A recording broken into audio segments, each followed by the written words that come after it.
இந்த டெலிவிஷன் அப்படின்னு சொல்கிறாங்கல்ல, டிவியில் வர ப்ரோக்ராமில் எதுக்காக தயாரிக்கப்படுது அப்படிங்கிற ஒரு பேசிக்கான ஒரு ஐடியா எனக்கு வந்து ரொம்ப நாளாக இல்லாமல் இருந்துச்சு. அப்புறம் நான் வந்து ஒரு வயசு வந்ததுக்கப்புறம் நான் யோசித்தேன், மெயினான விஷயம் என்னென்னா நம்மளை என்டர்டெயின் பண்ணுறதுக்காக வரது தான் எல்லா ப்ரோக்ராமும் அப்படின்னு சொல்லி நான் யோசித்தேன். ஆனால் அந்த என்டர்டெயின்மெண்ட் அப்படிங்கிற விஷயத்துக்கு ஒரு எல்லை இருக்கிறது. ஒரு காலத்தில் பார்த்திங்கன்னா அந்த மர்மதேசம் அந்த மாதிரி நாடகம்லாம் வந்துட்டு இருந்த டைமில் வந்து பார்த்திங்கன்னா ப்ரோக்ராம் எல்லாமே வந்து பார்த்திங்கன்னா நம்மளை பயப்படுத்தினா கூட அதில் ஒரு நல்ல என்டர்டெயின்மெண்ட் கொடுத்துச்சு, நம்மளோட ஆர்வத்தை தூண்டுச்சு. இப்போ இருக்கிற இந்த சொல்லுவதெல்லாம் உண்மை, இந்த நிஜங்கள் இந்த ப்ரோக்ராமை பார்க்குறப்ப தான் தெரியுது நம்மளோட என்டர்டெயின்மெண்ட்டோட அளவு எந்த அளவுக்கு கீழ்த்தரமாக அவங்களால வந்து பார்க்கப்படுது ஒரு டிவினால் அப்படிங்கிறது எனக்கு தெரியுது. முதல்ல வந்து ஒரு சாதாரண மக்களுடைய கதைகள் மட்டும்தான் இந்த ப்ரோக்ராமில் வெளிப்படுது அப்படிங்கிறத மக்கள் வந்து முதல்ல புரிஞ்சுக்கணும். எந்த பணக்காரனும் அங்கே வந்து நிற்கல, எந்த பணக்காரனும் அங்கே வந்து நிற்கிற அளவுக்கு வந்து பார்த்திங்கன்னா அவன் கேனைனா இல்லை.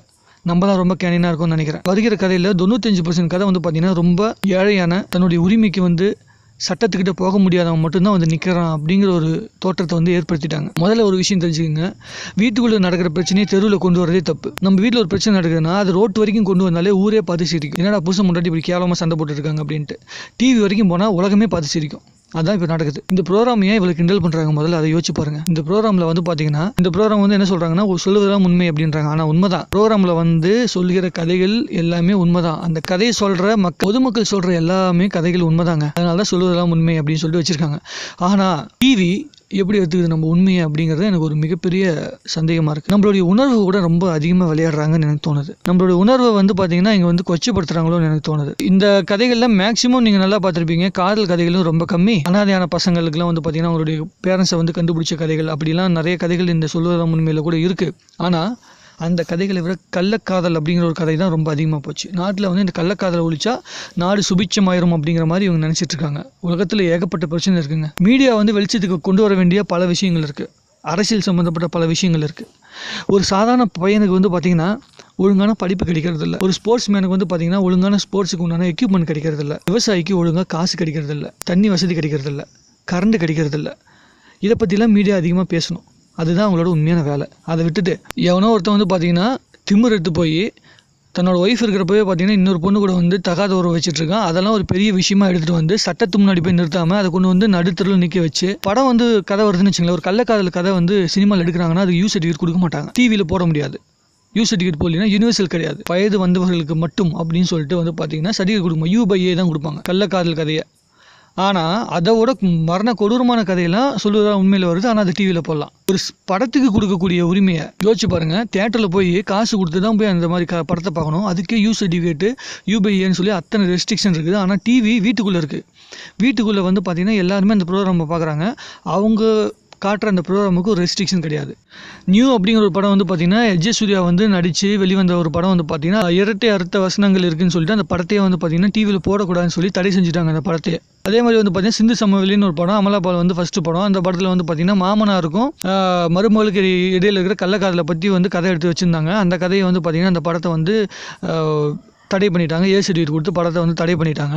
அந்த மாதிரி ஒரு திரைப்படத்துக்கு ஒரு தியேட்டருக்குள்ளே போய் தான் பார்க்கணும் அப்படிங்கிற அந்த படத்துக்கு கொடுக்கக்கூடிய அந்த ரெஸ்ட்ரிக்ஷன் கூட வீட்டுக்குள்ளே டிவியில் பார்க்குற விஷயத்துக்கு ஏன் கொடுக்கலைங்கிறது எனக்கு தெரியல. உண்மையாக சொல்கிறேன், மக்களுடைய உணர்வுகள் அதில் வெளிப்படுது.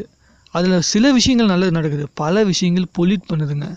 முதல்ல ஒரு விஷயம், இந்த ப்ரோக்ராமை நடத்துறதுக்கு இவங்களுக்கு என்ன தகுதி இருக்குது, சினிமாவில் இருக்கவங்களுக்கு என்ன தகுதி இருக்குதுன்னு எனக்கு தெரியல. சினிமாவில் இருக்கிற யாராவது ஒருத்தவங்க சொல்லுங்கள், மொத்தமாக ஒரு 100 பேர் காதலிக்கிறாங்க அப்படின்னா எத்தனை காதல் கதைகள் 15 வருஷத்தை தாண்டி ஒழுங்காக ஓடிட்டு இருந்திருக்கு, எத்தனை காதல் கதைகள் ஒழுங்காக நடந்துட்டு இருந்திருக்கு, விரல் விட்டு எண்ணிடலாம். சினிமாவில் இருக்க காதல் கதைகள், ஜெயிச்ச காதல் கதைகள். ஒரே காதலில் கல்யாணம் பண்ணவங்க எத்தனை பேர் இருக்கான் சினிமாவில், அதை சொல்லுங்கள். அவங்களுக்கு நம்மளுடைய பிரச்சனையா, இந்த கள்ளக்காதல் பிரச்சனையா, இந்த மாதிரி ஒரு சமூக பிரச்சனையை பேசுகிறதுக்கு என்ன உரிமை இருக்குது எனக்கு புரியல. லட்சுமி ராமகிருஷ்ணன் கூட பார்த்தீங்கன்னா ஒரு எமோஷனல் ட்ராமா எடுத்திருக்காங்க. பெண்மைக்கு முக்கியத்துவம் கொடுத்து நிறைய படங்கள் 2-3 படங்கள் எடுத்திருக்காங்க. அது எல்லாத்துலேயும் பெண்மையை உயர்த்தி சொல்கிற மாதிரி தான் படங்கள் எடுத்திருக்காங்க. அவங்க பேசலாம். குஷ்பு அவர்கள் வந்து பார்த்திங்கன்னா ஒரு அரசியல் கட்சியோடைய செய்தி தொடர்பாளர், காங்கிரஸ் அப்படிங்கிற ஒரு கட்சியோட செய்தி தொடர்பாளர். அவங்களோட வேலை என்ன, காங்கிரஸ் கட்சியோடைய நிலைப்பாடு என்ன அப்படின்னு சொல்லிட்டு மக்கள்கிட்ட கொண்டு போய் சேர்த்தணும். அந்த வேலை மிகப்பெரிய வேலை. அது வந்து பார்த்திங்கன்னா தமிழ்நாடு காங்கிரஸ் கிடையாது, ஒட்டுமொத்த இந்திய காங்கிரஸுக்கு அவங்க தான் வந்து பார்த்திங்கன்னா செய்தி தொடர்பாளர். அந்த வேலையை செய்யலாம். ஒரு அரசியல்வாதி கையில் வந்து பார்த்திங்கன்னா எப்பயுமே நிலைப்பாடு இருக்காது. நீங்களே யோசிச்சு பாருங்கள், குஷ்பு அவர்கள் வந்து டிஎம்கேல இருந்தாங்க, அப்புறம் ஏடிஎம்கேல இருந்தாங்க, அதுக்கப்புறமேட்டு இப்போ காங்கிரஸில் இருக்கிறாங்க. ஒரு நாட்டுக்கு எந்த தலைவன் கிட்ட நம்ம இருக்கணுங்கிற ஒரு மெயினான நிலைப்பாடே இல்லாத ஒருத்தவங்க நம்ம வீட்டுக்குள்ளே இருக்கிற பிரச்சனைக்கு எப்படிங்க வந்து ஒழுங்கான சொல்யூஷன் கொடுப்பாங்க, நீங்கள் போய் உட்காடுறீங்கன்னு தெரியல மக்கள்லாம். நான் கேட்குறேன், அதை வேறு உட்காந்து ப்ரோக்ராம்னு சொல்லிட்டு உட்காந்து பார்க்குறீங்க, இன்ட்ரெஸ்ட்டாக இருக்குன்னு சொல்லிட்டு மக்கள் பார்க்குறாங்க. அது டிஆர்பி வருதுன்னு சொல்லி ஒரு ப்ரோக்ராம் வருது. எதுக்காக சொல்லுவதெல்லாம் உண்மை அப்படின்னு ஒரு ப்ரோக்ராம் ஆல்ரெடி இருக்கிறப்போ எதுக்கு இன்னொரு ப்ரோக்ராம் வந்து பார்த்தீங்கன்னா நிஜங்கள்னு ஒரு ப்ரோக்ராம் வருது? ஏன்னா அது நிறைய கல்லா கட்டுது, ஆடு நிறைய வருது. வீட்டு குடும்ப தலைவிகள் எல்லாம் உட்காந்து பார்ப்பாங்க, குடும்ப தலைவர்கள் எல்லாம் பார்ப்பாங்க. பசங்களே இப்போல்லாம் நிறைய பேர் பார்த்துட்டு வந்து சிரிப்பாங்க, செம்ம காமெடியாக இருக்கு மச்சி கதை அப்படின்னு சொல்லிட்டு வந்து என்கிட்ட சொல்கிறானுங்க. இப்படி பல விஷயங்கள் நடக்குது. இது மக்களுக்கு வந்து அறிவுறுத்தப்படுதா? மக்கள் வந்து அதை பார்த்து திருந்துறாங்கன்னு நினச்சிட்டு இருக்கீங்களா? ஒரு கள்ளக்காதல் கதையை டெய்லி காட்டிகிட்டு இருக்கீங்க. ஒரு 50 கதை வருதுன்னா 50 கதையில் 30 கதை கள்ளக்காதல் கதை தான் வருது. இந்த கள்ளக்காதல் கதையை பார்த்து மக்களுக்கு நீங்கள் என்ன ஒரு சமூக உணர்வு கொடுத்துட்டீங்கன்னு எனக்கு தெரியல. இல்லை வந்து உட்காரவங்க எல்லாமே மிடில் கிளாஸ். அது மிடில் கிளாஸாக இருந்தால் கூட பரவாயில்ல, லோ மிடில் கிளாஸ். அவன் பார்க்கவே பாவம். அடுத்த அவன் அந்த வேலையெல்லாம் விட்டுட்டு வந்து ஒரு நாள் சம்பளத்தை கூலி வேலையெல்லாம் விட்டுட்டு வந்து அங்கே நிற்கிறான். அவன் இந்த டிவிக்கு வந்து நிற்கிறான். அடுத்த நாள் அவன் வீட்டு தெருவில் போய் நிற்க முடியுமாங்க? முதல்ல வீட்டில் முடிக்க வேண்டிய பிரச்சனையை கொண்டு போய் தெருவில் நிற்க வச்சு டிவியில் உட்காந்துக்கிட்டு ஏன்டா உன் பேரையும் எடுத்துக்கிட்டு உன் வீட்டு பேரையும் எடுத்துக்கிட்டு உன் குடும்பத்து பேரையும் எடுத்துக்கிட்டு புரியலை. ஒரு சின்ன எக்ஸாம்பிள் சொல்கிறேன். ஒரு பையன் வந்து லவ் பண்ணுறான் ஒரு பொண்ணை. அந்த பொண்ணுக்கு வந்து பார்த்தீங்கன்னா ஏடிஎம் கார்டெலாம் கொடுத்து செலவு பண்ணிட்டான். அந்த வீடியோ நீங்கள் பார்த்துருப்பீங்க. சொல்லுவதா உண்மையில் உண்மையான காதல் ஆண்களை மற்றும் பெண்களுக்காக அப்படின்னு சொல்லிட்டு ஒரு பொண்ணை உட்கார வச்சிருக்காங்க முன்னாடி.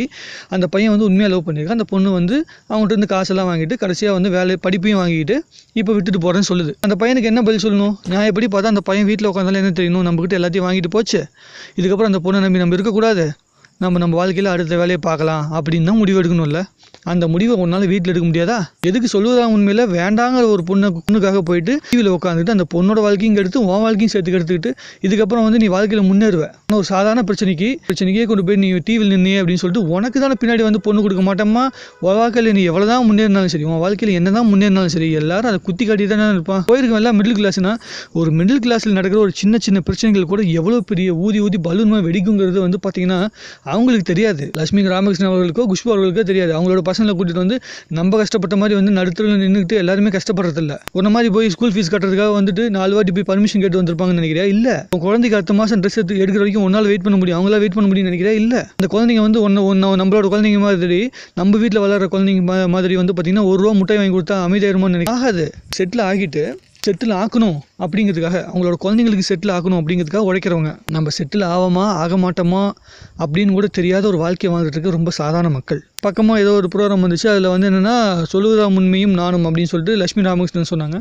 அதில் வந்து சக்ஸஸ்ஃபுல் ஸ்டோரிஸ்லாம் இருக்குல்ல, அந்த ஸ்டோரிஸ்லாம் சொன்னாங்க. எது நல்ல விஷயங்கள் நடந்துச்சு அப்படின்னு சொல்லிட்டு. அதில் வந்திருக்க கதையெல்லாம் வந்து பார்த்திங்கன்னா ஒரு 50 பேர் வந்திருக்காங்க அப்படின்னா, எபிசோட் நடந்தது வந்து பார்த்திங்கன்னா ஒரு 1000 எபிசோட் நடந்திருக்கு அப்படின்னா 950 கதைகள் நம்மளுக்கு யூஸே இல்லை. நான் என்ன சொல்ல வரேன்னா, இந்த டிவியை பார்த்து இந்த ப்ரோக்ராமை பார்த்து உங்களோட வாழ்க்கையில் எந்த முடிவும் நீங்கள் எடுக்காதீங்க. உங்களோட முடிவு எடுங்க, உங்கள் வீட்டுக்குள்ளே எடுங்க. உங்கள் வீட்டோட பிரச்சனையா இத்தனை வருஷமாக 4 தலைமுறையோ 5 தலைமுறையோ உங்கள் வீட்டுக்குன்னு ஒரு பேர் இருக்கும், உங்கள் வீட்டுக்குன்னு ஒரு மரியாதை இருக்கும், உனக்குன்னு ஒரு மரியாதை இருக்கும். சின்ன வயசுலேருந்து நீ ஒரு 40 வருஷமாக உனக்குன்னு ஒரு மரியாதை இருக்கும். அந்த மரியாதையை காப்பாற்றணும்னா நீ வந்து சட்டத்து முன்னாடி போய் நில்லு, கோர்ட்டில் போய் நில்லு. கேஸ் என்றைக்கு முடிவு வருதோ இல்லையோ கோர்ட்டு முன்னாடி போய் நில்லு. தெருவில் வந்து டிவியில் போய் நிற்காத. நீ டிவியில் வந்து நின்றுட்டு அடுத்த நாளே போய் உன் தெருவில் கூட ஒரு நாள் தைரியமாக நின்று 4 பேர்கிட்ட பேச முடியாது. அதை முதல்ல யோசி. டிவியில் மூஞ்சி காட்டணும் அப்படிங்கிறது பெரிய விஷயம் இல்லை. டிவியில் மூஞ்சி காட்டுறதுக்கு உண்டான காரணம் சரியான விஷயமா இருக்கணும். உன்னோட குழந்தையோட டேலண்ட் கொண்டு வந்து நிறுத்துறியா அவன் டிவியில்? நான் ஒத்துக்கிறேன். அது கூட பாட்டு ஆடுறது டான்ஸ் ஆடுறது மட்டுமே டேலண்ட்னு மாற்றிட்டாங்க. ஒரு காலத்தில் பாட்டு பாடுறவங்க டான்ஸ் ஆடுறவங்க கூத்தாடினாங்க. இப்போ அது மட்டுமே டேலண்ட் அப்படிங்கிற மாதிரி நல்லா நோட் பண்ணி பார்த்தீங்கன்னா டிவி தான் புரிய வச்சிருக்கு.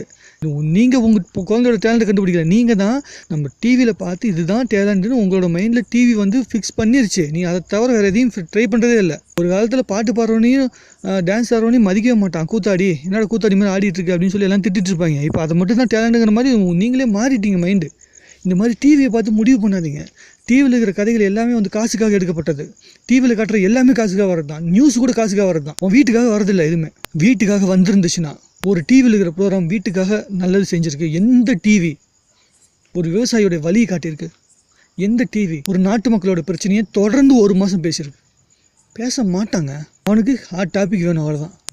இயற்கை விவசாயத்தை ஊக்குவிக்கிறதுக்கு ஒரு எல்லா டிவியும் ஒரு சேர்ந்து கத்திக்கிட்டு இருக்காங்க. 1 வருஷம் கத்திட்டு இருக்காங்கன்னா முடிவு வராதுன்னு நீங்கள் நினைக்கிறீங்களா? வந்து பார்த்தீங்கன்னா ஆரம்ப காலத்தில் நியூஸ் பேப்பர் எழுதிட்டு இருந்த டைமில் கூட எந்த பிரச்சனையும் இல்லை. இந்திய எதிர்ப்பு திட்டம்னு ஒரு திட்டம் வருது. அந்த டைமில் ஹாட் டாபிக் ஓடிட்டு இருக்குது. இந்திய எதிர்ப்பு ஹிந்தி இருக்கக்கூடாதுங்கிற ஒரே காரணத்துக்காக போராடி போகிற வரைக்கும் எல்லாம் நின்றுட்டு இருந்தாங்கல்ல தமிழ்நாட்டில். அப்போ இருந்த மீடியா இப்போ இல்லை. நம்ம எழுதுகிற ஒரு விஷயம் வந்து நாட்டு மக்களுடைய வாழ்க்கையை மிகப்பெரிய பாதிப்பை ஏற்படுத்தும். ஸோ நம்ம ஒழுங்காக எழுதணும் அப்படிங்கிற ஒரு பயத்தோடு எழுதிட்டு இருந்தாங்க அப்போல்லாம் எல்லாருமே. இப்போ பயம் இல்லை, இப்போ ட்ரெண்டி ஆயிடுச்சு. மக்களே நியூஸை கிரியேட் பண்ணுறானுங்க. யாரோ ஒரு நடிகன் இருக்கானா, நடிகன் செத்து போயிட்டான்னு ஒரு நியூஸை கிரியேட் பண்ணி மக்களே வந்து ஃபேம் கிரியேட் பண்ணி அவங்களுடைய பேர் வளர்த்துக்கிறாங்க. அவ்வளோதான். டிவி பார்த்து முடிவு பண்ணாதீங்க. இந்த மாதிரி ப்ரோக்ராம் வந்து பார்த்திங்கன்னா ஜஸ்ட் என்டர்டெயின்மெண்ட்டுக்காக எடுக்கப்பட்டது தான். நம்ம நாட்டில் வந்து பெரிய சீர்திருத்தத்தை ஏற்படுத்தி கொண்டு வரல இந்த ப்ரோக்ராம்லாம். ஜஸ்ட் ஒரு என்டர்டெயின்மெண்ட்டு. அந்த என்டர்டெயின்மெண்ட் கொடுக்குற மரியாதையை மட்டும் கொடுங்க. உங்களோட பிரச்சனையை கொண்டு வந்து அங்கே நிறுத்தாதீங்க. சட்டத்துக்கு முன்னாடி போங்க, சட்டத்தில் போய் நிறுத்துங்க. உங்கள் வீட்டில் முதல்ல பிரச்சனையை சால்வ் பண்ணுங்கள். முதல்ல ஒவ்வொரு தவறுகளுக்கு பின்னாடி ஏதோ ஒரு நிராகரிப்பு தான் அந்த தவறுக்கு காரணமாக இருக்கும். உன் வீட்டில் ஒருத்தன் தப்பு பண்ணுறான்னா உன்னோட நிராகரிப்பு கூட காரணமாக இருக்கலாம். இல்லை உன்னுடைய நீ கொடுத்த ஓவர் இடம். ஒரு ஆளுக்கு வந்து ஒருத்தன் வந்து தவறு பண்ணுறான்னா அந்த தவறு பண்ணுறதுக்கு உண்டான ஸ்பேஸ் நீ கொடுத்துருப்ப. அது இல்லாத பார்த்துக்கோ. பிரச்சனைகள் எல்லாமே உளவியல் சார்ந்த பிரச்சனை. டாக்டர்கிட்ட கூட்டிகிட்டு போ. இவன் இந்த மாதிரி தப்பு பண்ணுறான் அப்படின்னு சொல்லி டாக்டர்கிட்ட கூட்டிகிட்டு போ. கவுன்சிலிங் போ. இவங்ககிட்ட போகாத. இவங்க என்ன பெரிய சர்டிஃபிகேட் கவுன்சிலர்ஸ் ஆகுங்களாம், டாக்டர்ஸ் ஆகுங்களாம். இவங்க ஜஸ்ட் ஒரு ஆக்டர்ஸ். ஒரு டேரக்டர் என்ன சொல்கிறான்னா அதை செஞ்சு கொடுக்கறதுக்கு உண்டான ஆக்டர். அவ்வளோதான். காசு வாங்கிட்டு வேலை செய்கிறாங்க. அவ்வளோதான். சிம்பிளாக என்னோட பாயிண்ட் ஆஃப் வியூ இதை நான் சொல்லிட்டேன். அவ்வளோதான். உங்களோட பாயிண்ட் ஆஃப் வியூ என்னங்கிறது கமெண்ட்டில் போடுங்க. நிறைய பேசுவோம். நன்றி.